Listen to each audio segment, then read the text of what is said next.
Olá, pessoal!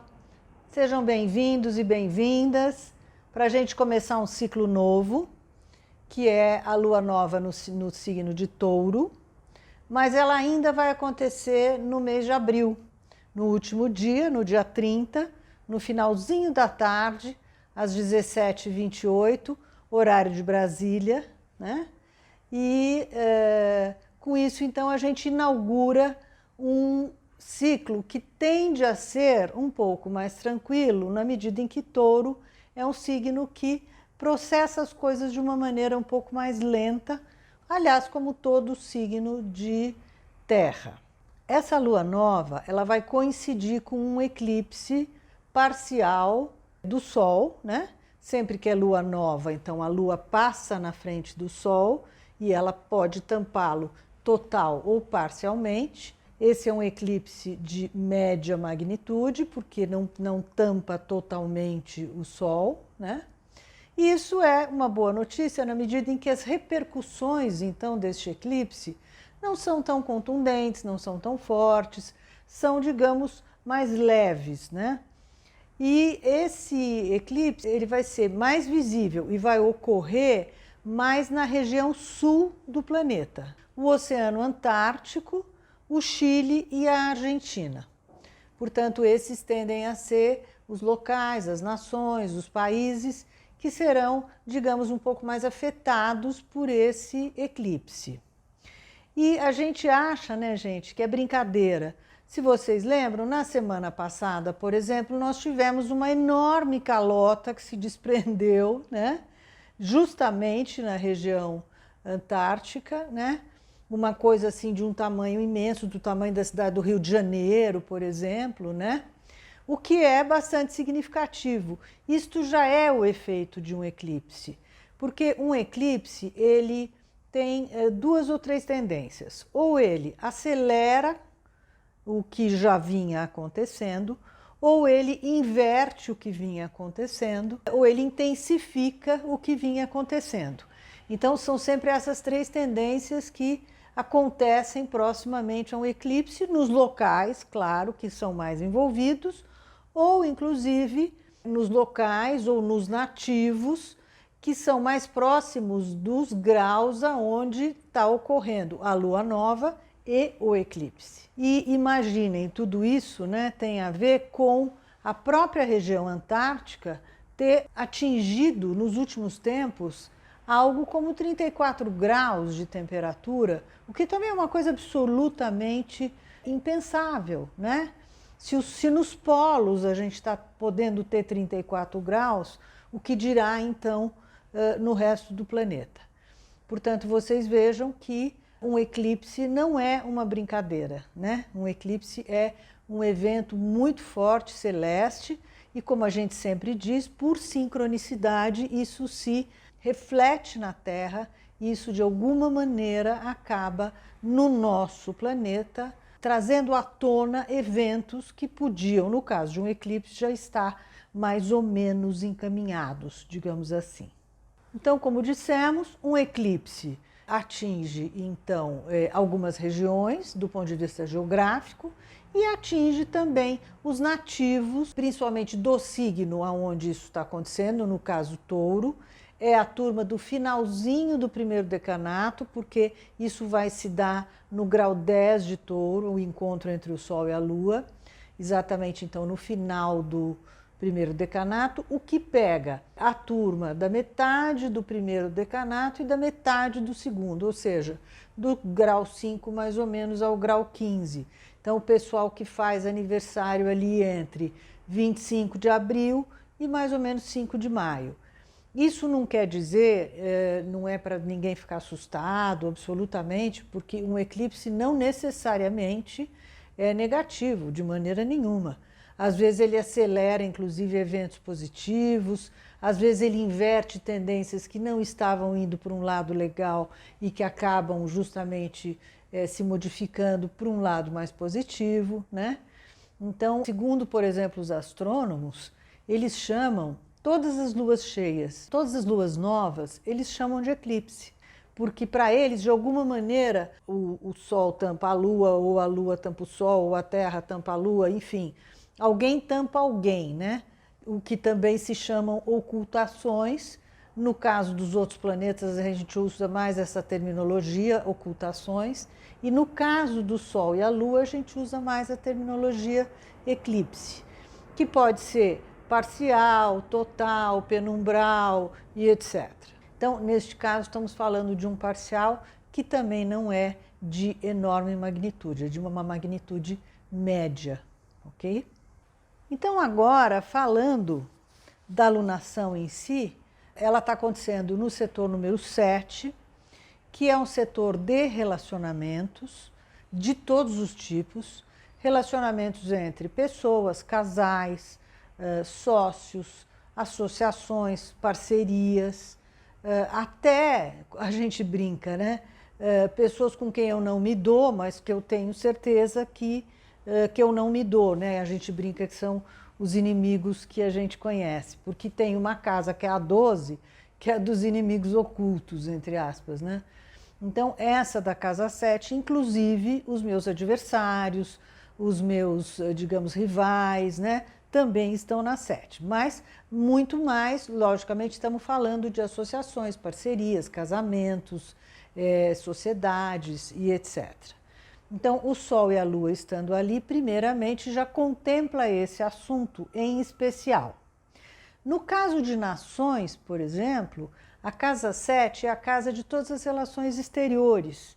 Então, por exemplo, neste momento que a gente está vivendo político tão intenso, tão forte e tal, a gente sabe que as relações exteriores, as relações internacionais, tomarão, digamos, um papel muito importante nesse próximo ciclo. Então, quem está ali além do próprio Sol e da Lua? Está também ali, bem juntinho ao Sol e à Lua, o planeta Urano.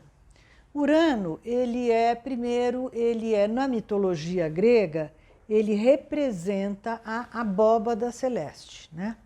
Portanto, a abóbada com todas as estrelas, com todos, enfim, os planetas e astros e etc. E, ao mesmo tempo, Urano, né, o céu, ele se manifesta sempre de uma maneira um pouco repentina, porque o céu troveja, o céu manda raios, o céu relampeja, né? Então, sempre as manifestações uranianas, elas são de caráter mais imprevisível, mais repentino, mais inesperado, né? Como é a própria maneira do planeta se manifestar e também o signo que ele rege, né, que é o signo de Aquário. É até um pouco estranho isso num signo como o Touro, que é um signo de certa maneira conservador, que costuma sempre ser previsível, que costuma sempre justamente nos dar pistas de para onde ele está indo, né? Ele não faz escolhas tão inusitadas e tal. Então, essa proximidade, então, de Urano com o Sol e a Lua vai trazer para esse ciclo novidades, imprevistos e questões inesperadas, que podem, inclusive, ser muito positivas. Urano está regendo o setor número 5, né? Então, a gente tem Touro na casa 7, temos, portanto, o ascendente em Escorpião, e o signo de Aquário está regendo a casa número 5. A casa 5 é uma casa mais pessoal, no sentido de que lá você vê expressões pessoais, expressões de pessoas como artistas, pessoas que são notáveis ou que são, de alguma maneira, muito expressivas pessoalmente, né? É uma casa muito popular, é uma casa de festas populares, manifestações populares. Então, também o fato de Urano estar regendo a casa 5 nos diz que tudo isso, né? Enfim, pessoas, artistas, manifestações culturais, serão também tema muito importante nesse próximo ciclo, e movimentos, festas, eventos e tudo que poderão ser tanto de cunho pessoal quanto social, político, enfim, e de outras artísticos, culturais e de outras naturezas também. Então a gente já vê essa conexão entre a casa 7, né? A casa das relações, a casa das parcerias, das associações, e a casa 5, que é uma casa de manifestações bem populares. Portanto, vai ser um mês bem movimentado, né?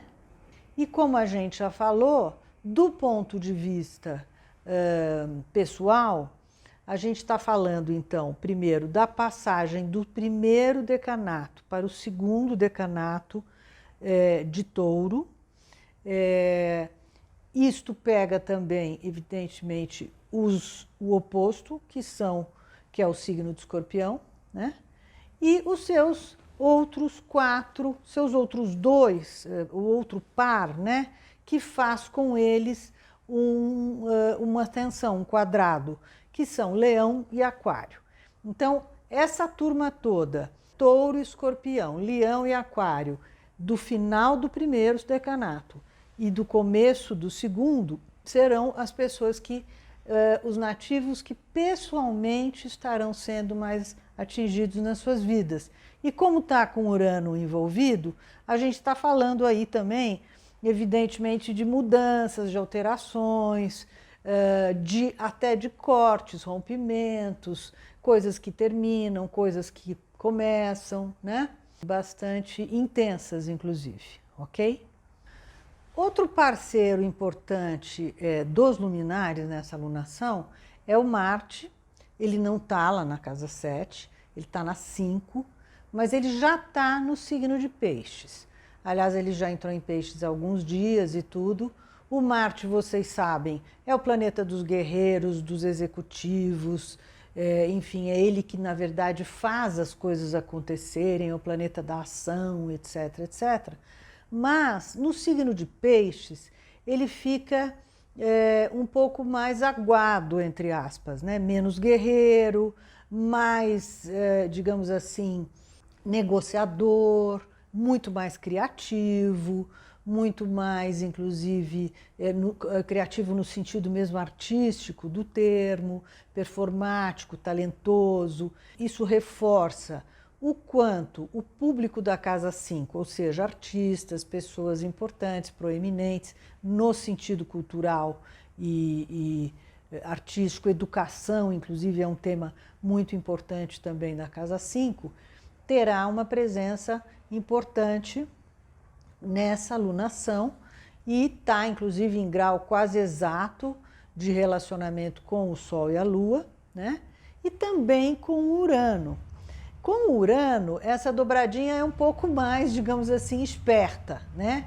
É uma dobradinha mais inusitada, muito criativa, que traz, por exemplo, eventos muito imprevistos e repentinos, mas positivos, porque a relação entre o Marte e os luminares, e o Marte e o Urano, são relações positivas em termos de distanciamento, né?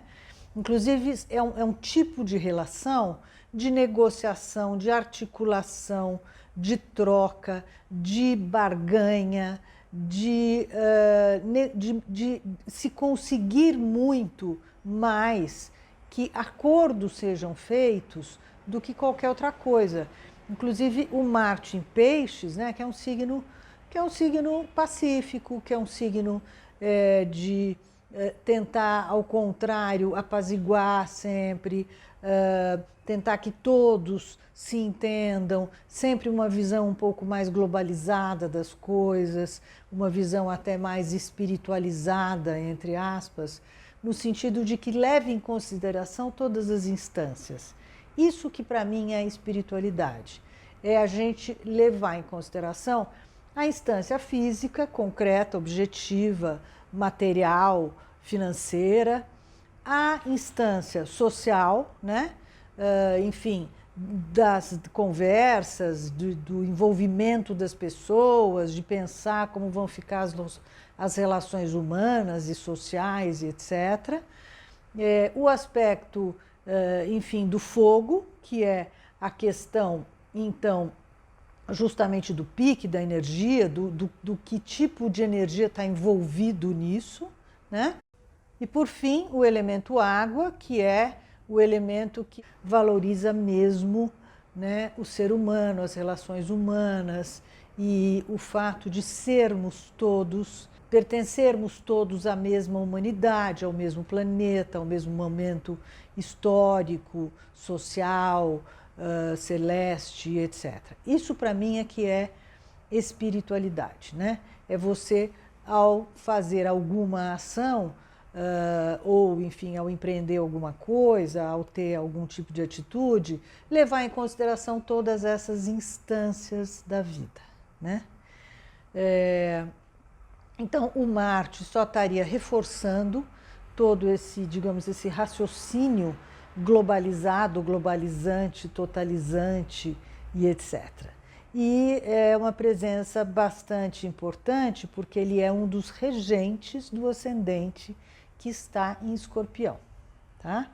Então, Marte está com uma presença forte, apesar dele não ficar muito valente, nem muito guerreiro no signo de Peixes, mas ele vai defender, enfim, suas bandeiras. Agora, temos que registrar que na boca desta casa 5, bem no comecinho, quando eu digo na boca, no comecinho, né?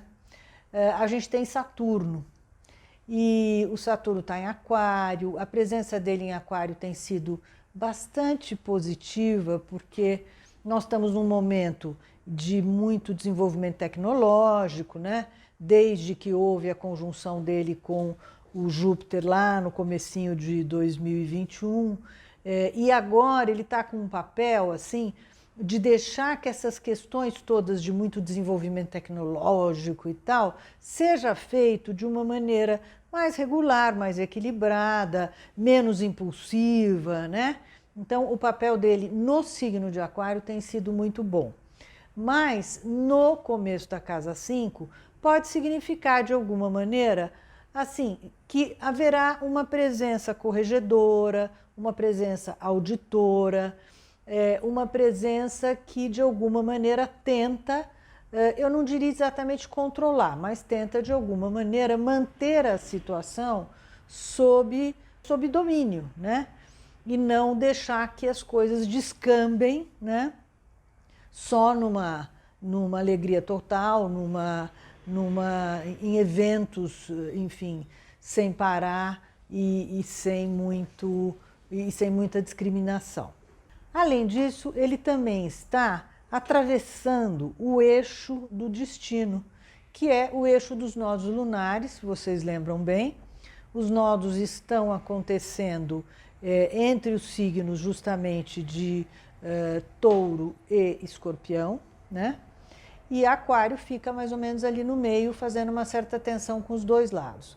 Então, essa presença do Saturno no meio dos nodos, na verdade, digamos que intensifica um pouco essa presença dele um pouco mais repressora, um pouco mais ordenadora, um pouco mais de tentar, de alguma maneira, manter as coisas sob um domínio minimamente justo, minimamente legislador, minimamente ordenado, né? Para que as coisas não virem uma bagunça, digamos assim, tá? Touro é o signo que normalmente se afina melhor com justamente o setor 2. Touro é o signo dos recursos, é o signo da produtividade, é o signo das finanças, é o signo também de todo o desenvolvimento de alimentos, pecuária, agropecuária e também de matérias-primas, que a gente sabe, temos tido nesse momento, nessa última semana, por exemplo, estamos tendo aí uma espécie de guerra por causa das matérias-primas, ou que vêm da Rússia, ou que vão de outro lugar para a Rússia, e o problema de paga em rublos ou não paga em rublos, o problema de distribui o gás para a Europa ou não distribui, coíbe a distribuição para a Polônia ou não, enfim, exemplos mil que a gente já viu nesta semana e que ainda tem a ver com a mesma temática, né, gente? Porque Touro é o signo dos recursos, não vamos esquecer isso. Então, é lógico que o que teremos este ciclo. Teremos muitas negociações, teremos muitas discussões, articulações, negociações, para ver se a situação, não apenas dos recursos, mas em geral, chega a termos melhores do que estão no momento. Pois é, há um outro regente do ascendente em Escorpião, e este outro regente é Plutão, vocês sabem. O Plutão está no fundo do céu. O Plutão, ele é o planeta mais poderoso porque ele é o que está mais distante do Sol, e nesse sentido é como se ele tivesse uma visão maior de todo o sistema solar. Isso também é, de certa maneira, uma metáfora do inconsciente, né? Do inconsciente pessoal, do inconsciente coletivo e tudo, ou seja, quem é que sabe tudo, quem é que está no domínio de tudo? Plutão, né? E ele também representa o poder, as pessoas de poder, as pessoas de liderança, as pessoas que neste momento no mundo estão, de certa maneira, com a batuta na mão, com a caneta na mão, com a possibilidade de resolver, decidir ou não sobre o destino de muita gente. O Plutão está no fundo do céu, né? O fundo do céu, ou qualquer um dos 4 ângulos do mapa, são os mais fortes, porque, na verdade, é pelos 4 ângulos que a luz do Sol entra ou não. Então, o nascer do Sol no ponto leste, do lado esquerdo, o pôr do Sol no ponto oeste, do lado direito, acima o meio-dia, abaixo a meia-noite. Inclusive, é lógico que a meia-noite é uma ausência de luz, o que não quer dizer que ela não exista, ela só não está acontecendo naquele lugar e sim num outro lugar do planeta, né? Mas o Plutão estando no fundo do céu significa que há um domínio, né, do poder, das potências, das pessoas de liderança, eventualmente de uma liderança que vocês sabem que está em mais evidência neste momento. Então, este é o planeta que está dominando essa alunação. E ele é o regente do ascendente.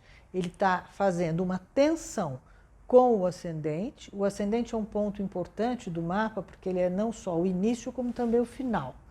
E ele é um ponto muito magnético do mapa, é através dele que tudo se atrai. E ele também está, evidentemente, fazendo uma tensão com a tal Casa 7, com a turma toda de planetas que ali está. O único com quem ele está fazendo um diálogo interessante é justamente com Mercúrio. E Mercúrio não está mais em Touro, ele está na 7, mas não está mais em Touro, ele já avançou, entrou em Gêmeos. Isso é positivo, porque em Gêmeos ele tem um desempenho das suas faculdades de negociação, de articulação, enfim, de conseguir de alguma maneira tentar melhores acordos. E a relação, então, entre o Plutão e o Mercúrio é muito positiva para, enfim, a gente ver se consegue chegar a melhores termos de tudo isso. Mas, de qualquer modo, a presença de Plutão está sendo extremamente importante, forte, decisiva e, enfim, é preciso que a gente tenha consciência disso, né? De que a situação não tá para peixe, como diz o outro, ok? É claro que a gente também pode traçar um paralelo com o Brasil, com o nosso país, com a situação que estamos vivendo, e é claro que aí este Plutão representa, sobretudo, as pessoas de liderança e poder, e talvez o mais de todos, que é o presidente da República, evidentemente. Porém, aqui a situação é muito diferente, né? Porque aqui nós temos democracia, nós temos instituições que funcionam, nós temos, enfim, uma sociedade muito mais consciente, nós temos um parlamento, né, que funciona, e nós temos um sistema de justiça que funciona, então um equilíbrio entre os 3 poderes muito mais ativo, né, do que, enfim, a situação mundial ou a situação específica da região leste, né? mas podemos traçar de qualquer maneira um paralelo entre essas duas situações. Logicamente, temos que ter bastante consciência de que aqui, por exemplo, Plutão não faz tudo o que ele quer, né? Porque justamente a democracia reina e os três poderes também têm o seu equilíbrio entre si. E por fim, nós não podemos deixar de lembrar que ainda a conjunção maravilhosa de Júpiter e Netuno está no céu. Esta lunação ainda pega esta conjunção, porque o nosso amigo Júpiter vai caminhando e na metade mais ou menos ali de maio ele vai mudar de signo. Mas agora, inclusive, os dois, Júpiter e Netuno, estão acompanhados da Vênus, né? E a Vênus em Peixes fica assim de uma beleza, né? Porque é um signo realmente muito encantador, talentoso para uma Vênus, né? Isso tudo está na boca da casa 6 do mapa. A casa 6 é uma casa do dia a dia, é uma casa de saúde e é uma casa também de representações populares, mas aqui já num sentido mais social, mais político e tal. Mas essa casa 5, né, que também está recheada de planetas, então tem lá o Saturno no começo, o Marte no meio, e eles três no finalzinho entre a 5 e a 6. Então, isso é importante que a gente saiba que a providência divina está presente, ela está absolutamente atenta, ela está presente no nosso dia a dia. É importante que a gente perceba isso. Inclusive tivemos aí um encontro, né, de dois grandes líderes religiosos, né, o Papa e o Papa ortodoxo da Igreja Russa. Então, esses dois grandes líderes se encontraram. Eu não sei dizer historicamente se isso já tinha acontecido alguma vez, tá? Mas sei dizer que isto é, entre aspas, né, obra desta conjunção.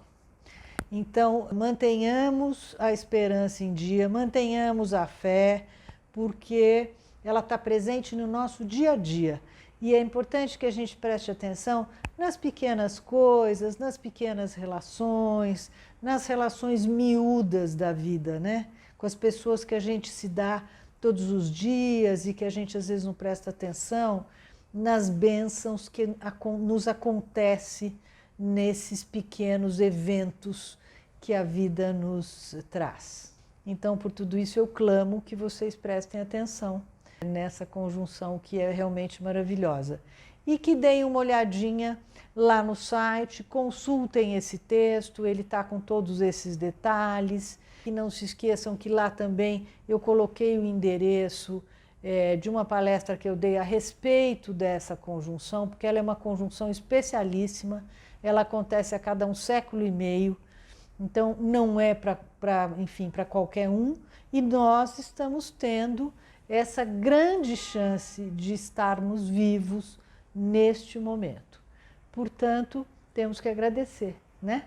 E eu convido todos, então, a entrarem lá no site e visitarem, se quiserem, a palestra e também de darem uma conferida nos detalhes desse texto, que, na minha opinião, está bastante imperdível, ok? Então, uma boa alunação para todos. Não esqueçam de fazer planos, né? É uma alunação que a gente diz, né, o início de um ciclo, portanto, um momento de lançar projetos, plantar novas sementes, tomar iniciativas, né? Decidir coisas novas, decidir mudanças, ainda mais se o Urano está envolvido aí com os luminares, ok? Pois então, uma boa alunação para todos, uma boa semana e até a próxima. Tchau!